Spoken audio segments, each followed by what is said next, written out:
Assalamualaikum warahmatullahi wabarakatuh. Pamirsa subscriber ke Sunda anu satiasa tuhu manco dina dangat ayeuna urang neraskeun deui hanca dongeng harta tinemu dosa bagian ke-12. Ieu anu nganggitna nyaeta Bapak Tatang KS. Sumangga supados teu nyangkolong teuing kana waktos wilujeng ngadangukeun. Ku ayana kitu teh lain nimbulkeun keheul pribumi anu puguh mah ngadon pating arakei nyang serikeun jelema nu aya di jero samak tilep susurungkuyan hayang bijil teu bisaeun gawena teh surungkuy ka ditu surungkuy ka dieu samalah make ti dagor sagala kana juru gupet atuh gepot deui mali kabelah atuh ngepot deui mali kabelah kaler gedak kana tungtung kursi gedor kana juru meja tungtung namah taksiran awahing ku capek jeung nyeri balas ti dagor anu aya dina jero gulungan samak teh antuk namah cicing teu daek maju deui geus kitu kakara ku Jatnika dipangmukakeun samakna da aya oge batur-baturna teu daek mukakeun kulantaran keur ngareunah seserian mani pating arakai samalah budak nu dua mah jabati ceceul keteukan teh make jeung ngahayo-hayo sagala kawas kasatonu keur dikepung. Den mugi ngapunten wae ka Mang sareng ka ieu rerencangan ku ayana Mang tos kumawantun lebat ke bumi Aden ceuk Mang Soma dupi margina mah saya taroskeun wae ka Neng. Mang Soma nyaritana kitu teh bari nunjuk ka Nyi Supiah anu harita keur ngajanteng gigireun salakina kalawan panon Mang Soma maniram bisa ku Cimata balas seserian tidinya mah paralak wae ku Nyi Supiah didadarkeun tina kaayaan di imahna ti mimiti aya nu nyorolok-nyorolok hordeng nepi ka aya dedegan awewe nglelan tina kaca panto. Geus kitu mah kulantaran Jatnika geus balik kalawan waktu teu karasa geus nincak kana wanci bedug subuh atuh jalma-jalma anu kadarinya teh kabeh pamitan deuk baralik teu karasa jeung teu kanyahoan waktu nyarelek asa cikenehna keur ngadange bedug subuh ayeuna katingali tina kaca jandela beulah ti wetan Batara Surya geus remeng-remeng cahyana kaluar tina sesela gunung ti beulah wetan anu katingali Batara Surya dina waktu harita semu beureum. Mod Jatnika wiharta ka hiji budak lalaki bujangna. Lain ari maneh kunaon katinggalina ku urang asa nguyung pisan? Henteu kunaon kan ular omod jaritana teh dibarengan ku ngalimba siga aya pikasediheun. Nyata puguh Kang barudak teh sasauran hoyong aruih sanggemna mah Nyi Supiah nyambungan bari ngareret ka bujangna anu harita keur ngosokan kursi. Dek balik teu beunang pisan diparikanya harirup teh. Ye omod coba diukulah sakedeung. Jatnika dina waktu nyarita kitu beungeutna semu beureum siga nu ambek ngadange bujangna deuk baralik ka lemburna teh anu satuluyna omod dicalukan sinadiuk. Ngadenge caritaan kitu tinu jadi dunungan omod gek diuk dina dipan sirahna mani ngeluk di barengan ku hate ratug ceuk pikirna geus moal salah deui kana digeleneng teh. Omod ari pangna maneh hayang balik teh kunaon? Nah kurang gede gaji? Nah teu wareg barang dahar atawa kahayang nu sajana? Ceuk urang kamar ieu kumaha? Lamun maneh aya kahayang boh pake boh duit keur jajan heug nyarita hayang naon-naon ge kurang moal burung dicumponan asal maneh terus terang jeung sing betah aya di dieu. Bulan kamari maneh dibere duit ku urang 200 tah bulan ayeuna ditaekeun jadi 300 sarua jeung si Titi pada ditaekeun bari nangekeun naon make hayang balik sakitu di kampung usum 300 teh lamun hayang balik ka lembur kayak di mana-mana geus loba pakean boga bawaeun keur kolot maneh kakara deuk nyelang balik heula mah ari ayeuna mah deuk naonan ka era-era kudu di lembur siga pisan anu ku urang teu diurus atawa teu diparaban awak begang pake rudin cek batur teh aya kasebutna jelema kuli tapi kitu keneh eueuh pisan perubahanana eueuh pisan tanda-tanda jelema kuli saya tos nama kan Abdi hoyong wangsul teh sanes bade saterasna mung hoyong tepang heula we sareng nu janten sepuh duka saurupari paosna saelol mah omod jaritana teh meni merenah boga alasan hayang nepungan heula kolotna. Tapi senajan nyarita kitu ge sama sakali teu diidinan kuno jadi dununganana, malah diolo-olo barudak anu dua teh dibere duit jeung dibere dahareun roti meunang mawa peuting tadi. Ongkohanan ku ayana barudak teu daek baralik ditarekahan kuno jadi dununganana sifatna jatnika.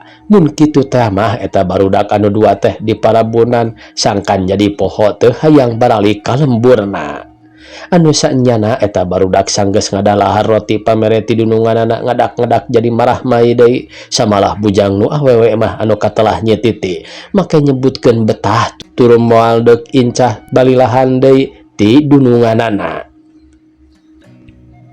Jabati kitu teh eta barudak anu dua beuki lila asa beuki saruhud kana barang gawena isuk keneh geus pak-pikpak di garawe ngurus kaayaan imah dununganana. Kiwari wanci haneut moyan jatnika cacarita kieu kanu jadi pamajikanana. Nyi, akang ayeuna deuk aya tanyakeun ka Nyai. Kitu ge ulah teu dijawab. Jatnika nyarita kituna teh bari gek diuk ngarendeng sakorsi samalah leungeun nu kenca make ngaleng kana tak-tak Nyi Supiah dibarengan ku Budi anu marah mai. Tong kieu atuh Kang. Nyi Supiah bari ngepeskeun leungeun salakina nu keur dikalengkeun kana tak-takna.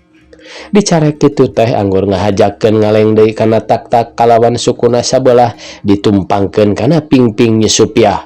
Anu akhirna Nyi Supiah teu bisa usik-usik acan kulantaran awak kadempet tuur ditumpangan suku Jatnika Wiharta. Barudak anu dua diantara omod jeung Nyi Titi anu harita maranehna keur ngepel kuat pating balieur samalah omod mah tuluy ngaleos ka dapur. Dumeh ningali peta dununganana kitu teh mun geus darewasa mah taksiran eta barudak ngarasa era parada. Kieu Nyi, dina sakitu taun urang rumah tangga nepi ka ayeuna kumaha karasana ku Nyai, sugema atawa henteu? Sugema eta teh lain sugema ku ayeuna kabeungharan wae. Dalah terhadap kadiri akang ge dina perkara eta lah piraku ku Nyai teu kaharti perkawis eta naonna teu acan kahartos. Nyi Supiah ngajawab leungeunna menerkeun tungtung samping rada nyingsat tuurna meh katingali kulantaran Jatnika diukna teu daek cicing siga nu keur oleng panganten. Alah kusok nyari-nyari sagala rupa teh make nyebutkeun can kaharti sagala kawas nu anyar-anyar boga salaki wae. Sumuhun ari can kahartos atuh kumaha? Kadieu atuh malikna beungeut Nyi Supiah anu tadina ngabalieur teh dibalikeun sinanyang hareup kana beungeut salakina. Entong kieu atuh lah Nyi Supiah tungkul beungeutna bareureum make dibarengan ku hate ratu sagala. Ari kudu diterangkeun mah kieu atuh tiap-tiap jalma pinanggih jeung kasenangan pinanggih jeung milik gede anu teu disangka-sangka. Biasa jabati suka ku ayana harta benda loba teh sok rajin oge dina urusan birahi ge sok timbul kasukaan samalah sok asa leuwih. Ku ayana kitu keur akang ka Nyai atawa Nyai terhadap ka akang ge moal bina kana nambahan kasuka jeung kagumbiraan teh. Komo lamun seug dibere nu kieu mah nyaritana kitu teh leungeunna ngusiwel ngodok pesak calana tukang geus kitu nerapkeun kongkorong emas gedena keur kana beuheungna Nyi Supiah. Mun ditaksir mah eta kongkorong dipakekeun ku Jatnika teh moal kurang ti 20 gram. Jaba gagantelna gedena keur make batu tina Els Country. Sanggeus kongkorong dipakekeun kana beuheung Nyi Supiah ujug-ujug rigidig wae ku Jatnika Wiharta dipangku manisari gidigna keur dibawa ka papiliun bari nyakakak seuri. Nyi Supiah mah borola hayang seuri anggur sukuna dikejat-kejat bari teterjal hayang turun kulantaran ngarasa era ku bujangna anu keur ngagusrek ngepel tegel. Tapi sanajan Nyi Supiah teterjal ge teu bisa lesot kulantaran Jatnika pageulna keur nyekel awakna. Anu akhirna gek Nyi Supiah didiukeun dina kursi kalawan panto papiliun jeung hordengna ditutupkeun. Dina waktu harita kira aya 5 menit kaayaan di jero imah ngadak-ngadak asa jempling da puguh anu boga imah keur pating gerendang di papiliun anu teu bisa diterangkeun eta dua jalma waktu harita. Ngan geus kitu kadenge Jatnika seuri cacala katakan. Tekung silila kadenge hordeng nyerelek panto muka di barengan Nyi Supiah kaluar ti papiliun anu katingali beungeutna bareureum ku ayana Jatnika anu tara-tara ti sasari ngolegan siga nu ulangkeun panyiraman. Geus kitu Nyi Supiah mukakeun panto lamari top kana sisir tuluy buukna anu kusu teh di sisiran kalawan gelungna dibenerkeun. Nyai, Jatnika wiharta norojol ti papiliun. Ari barudak kamarana di pangkara panginten walar Nyi Supiah bari ngaleos ka tukang maksudna deuk nempo barudak. Barang Nyi Supiah ka tukang katingali barudak anu katelah omod jeung Nyi Titi teh keur caricing bari ngawarangkong dina handapun tangkal balingding. Keur kitu Nyi Supiah kaluar ti dapur nyamperkeun ka eta barudak. Duaan wae urang teh, Nyi Supiah bari seuri. Barudak anu dua mani ngarenjag rareuwas dumeh keur ngawarangkong aya nu nanya ti tukangeun. Sumuhun kan, ieu nuju ngadongeng. Omod bari kalamas kelemes beungeut bareureum. Nyi Titi mah teu daek nyarita anggur ngaleos indit nyokot sapu nyere anu satuluyna ngadon sasapu di pipireun imah dununganana. Mod, Nyi Supiah bari nyakal kana tak-tak bujangna anu lalaki. Saur juragan pamegat, maneh engke peuting sare teh ulah di kamar urut si bibi, kudu pindah di kamar papiliun, si Titi di kamar tukang, ngadah babari ka dapur subuh-subuh. Ngadenge caritaan kitu tinu jadi dunungan awewe menang sajongjongan mah omod teu daek nyarita anggur ngahuleung siga nu bingung. Tapi sanggeus aya kana 3 menit mah kakara ngawaler nyebutkeun mangga bari paroman rada sepa boga rasa sieun dititah sare di papiliun teh ras ingat ka baturna anu ngaran Uju teh anu geus maot pangheulana dina waktu kurang leuwih 7 bulan nu kaliwat. Nyebut mangga sotenan taksiran ulah henteu teuing ngagugu kana panitah nu jadi dunungan da mungguh batinna mah tetap teu daek kalawan ngarasa sieun. Sanggeus omod ngajawab mangga Nyi Supiah balik deui ka imah anu teu lila, Nyi Titi keur sasapu di pipir teh digupayan ku omod.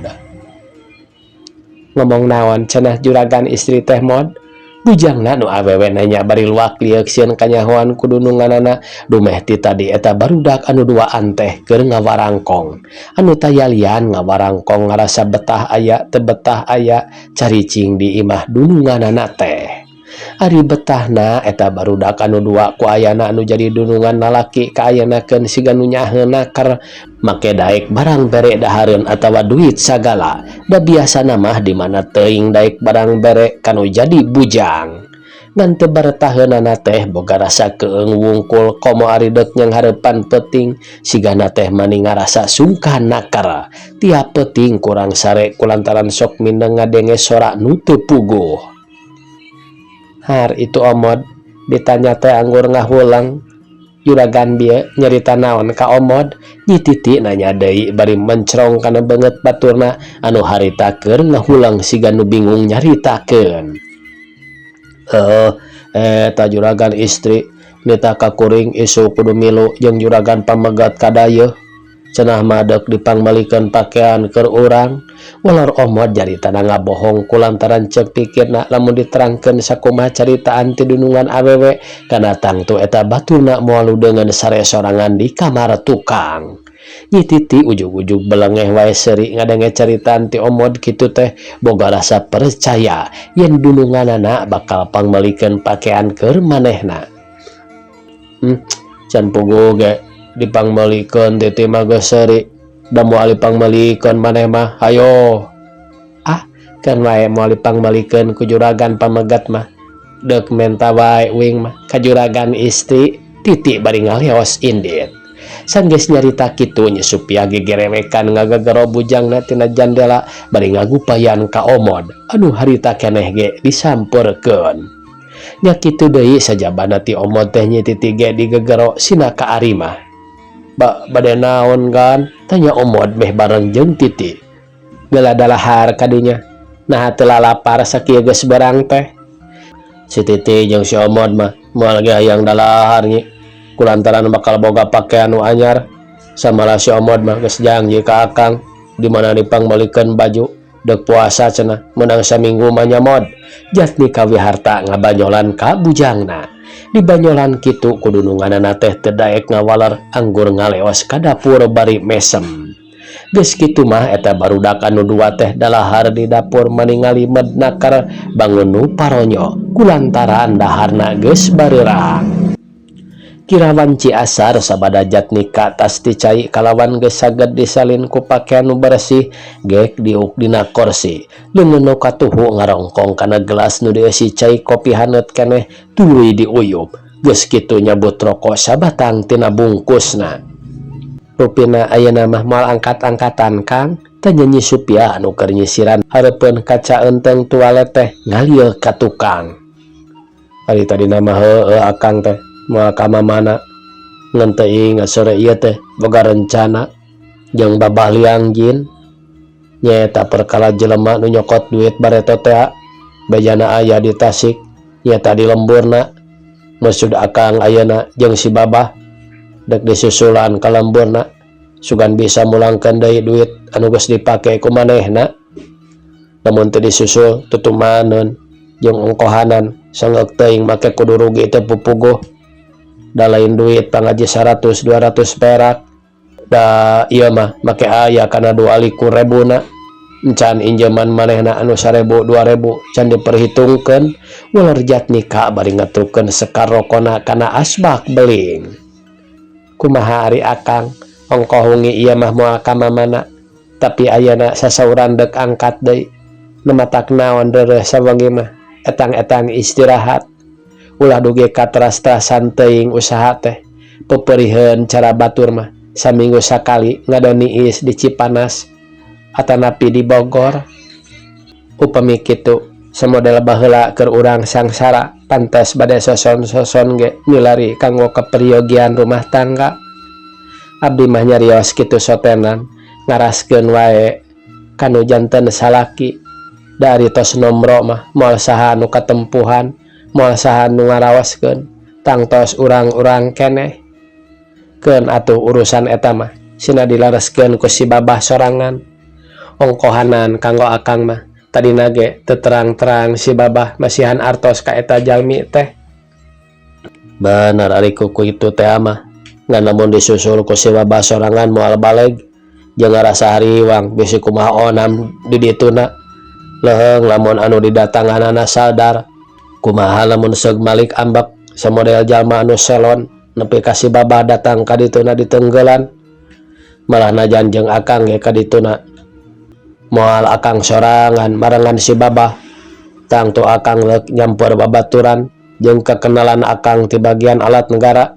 Ngarah ari kitu mah sugaan aya kasieun geuning sasarige ari teu penting-penting teuing mah tara make indit-inditan tara we ari cariosan mah buktosna teu aya siang teu aya peuting leos-leos wae angkat alasan bade ka ditu bade ka dieu moal lami meuni geus bosen deui ngupingkeunana ge paribasa ka si Babah Liang Jin paribasa ka Tuan Lok.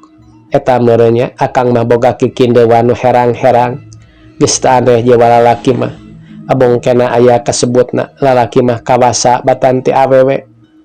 Eleuh jadi tutuluyan make los-los kanu kitu sagala lah nya mah nyawe make siga nu teu rumasa tara indit-inditan. Ceuk Nyi Supiah bari asup ka kamar kalawan hordeng diserelekeun geus kitu goledag ngedeng batin ngarasa keheul dumeh deuk ditinggalkeun deui kudu jadi salakina.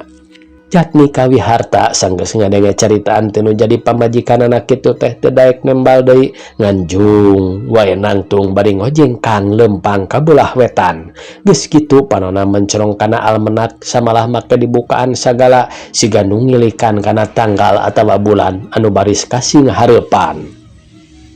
Waktu mukaan almenak ngadak-ngadak banget rada geuneuk anu teu lila manehna ngaleos deui asup ka dapur katingali barudak anu dua keur ngajaran tul naronggongan bari ninggalian hayam dina kandangna. Eta barudak anu keur ngajarentul teh teu ditanya teu naon, leos deui wae Jatni Kawiharta asup deui ka patengahan. Geus kitu brai muka deui Almenak anu can kaharti ku pikir naon sababna Jatni Kawiharta geus sababaraha kali ngilikan wae Almenak. Geus kitu top kana sapatu dicokot tina kolong standar anu dipake nyimpen pot daun kuping gajah. Anu harita keneh sapatuna dipake tuluy Jatnika ngojengkang deui mukakeun hordeng kamarna bari nyarita bebeja deuk indit kanu jadi pamajikanana anu harita keur ngadang bari panon ngaherang siga nu keur ngalamun. Ngadenge caritaan Jatni Kawiharta deuk indit teh nyusup piah teu daek nembalan malah teu ngareret-reret acan kulantaran kukuheul dume salakina indit deui. Nyisupiah sanggeus nu jadi salakina ngaleos teh teu daek kaluar deui ti kamar anggur make ngahenen malah make ngaharuduman maneh ku simbut haneut kulantaran kaayaan geus magrib katambah-tambah ngarasa tiris. Mod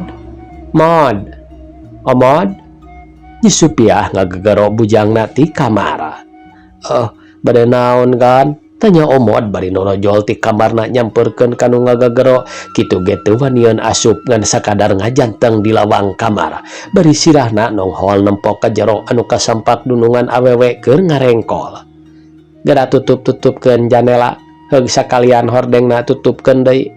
Maneh mah sare teh di ditu wae di papiliun tong di kamar tukang jeung si Titi sina sarena di dinya di tengah imah sisi gupet. Mangga gan. Omod ngaleos deui ka kamar tukang ngabejaan ka Nyi Titi supaya sare pindah ka tengah imah. Tidinya mah eta barudak teh ngararengkol nu saurang ngaran Titi di tengah imah anu saurang deui ngaran Omod di kamar papiliun sakumaha panitah tinu jadi dununganana.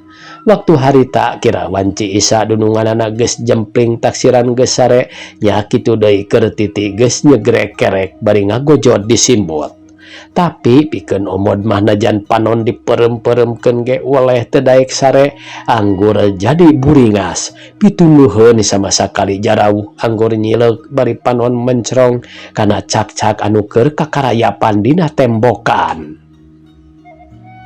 Ngadak-ngadak peuting harita karasana ku Omod asa bayeung-yang jeung mererang teu puguh hate seseblakan dibarung ku bulu punduk timbul pupuring kakan ka keung geus datang deui. Ku ayana keung dina peuting harita teh kahiji ngadenge baturna nu ngaran Titi kerek meuni nyegrek katambah-tambah di luar ngadenge bujang hujan ngadirincik dibarung ku sora guludug mani ender. Sajeroning lalangkarakan bibir Omod gegereyeman taksiran mah keur babacaan sabisa-bisa kulantaran ngarasa keung. Ras ingat kana kajadian peuting mangkukna basa ngadenge sora anu pating golomrang di dapur jeung ningali aya nu ngebeleg-gebeg. Ayeuna mah dek nekad aing mal hees di dieu. Kajeun dek hees dina sasungan wae sisi empang. Di luar mah babari aing lumpat ka tatangga. Lamun aya itu ieu teh gerentas hate Omod bari ngulisik hudang deui anu maksudna dek ngadon sare di luar kulantaran di jero imah mah boga rasa keung. Barang manehna dek jung nangtung kadenge di dapur aya sora nu ngagolomrang siga baskom murag tina raka handap tarik ti naker. Puriding bulu punduk Omod pupuridingan geus mimiti aya nu kitu deui tapi aya sora sakitu tarikna teh keur baturna anu ngaran Titi jeung dununganna mah jongjon wae ngagalebra sarare teu lilir-lilir. Omod gek diuk deui dina dipan bari panon tengah-tengok tina kaca ka tengah imah nyidik-nyidik bisi aya jelema jahat unggah ka jero. Waktu Omod tengah-tengok ka tengah imah hatena ngalenyap ngadenge pantok kamar anu sok biasa disarean teh ngareket bari katingali hordeng kamar dununganana oyag-oyagan siga nu katebak ku angin anu teu lila kadenge sora hordeng saralak serelek kaditu kadieu. Les eta hordeng nyerelek teh teu kadenge deui anu satuluyna katingali kursi di tengah imah maju bari disada dudu-dududan teu beda digusur ku jalma. Geus kitu Almenak nu ngagantung dina tembokan teh make oyag-oyagan kalawan make muka sagala. Waktosna ka bujang see pamirsa, sakitu anu tiasa kapihatur. Wassalamualaikum warahmatullahi wabarakatuh.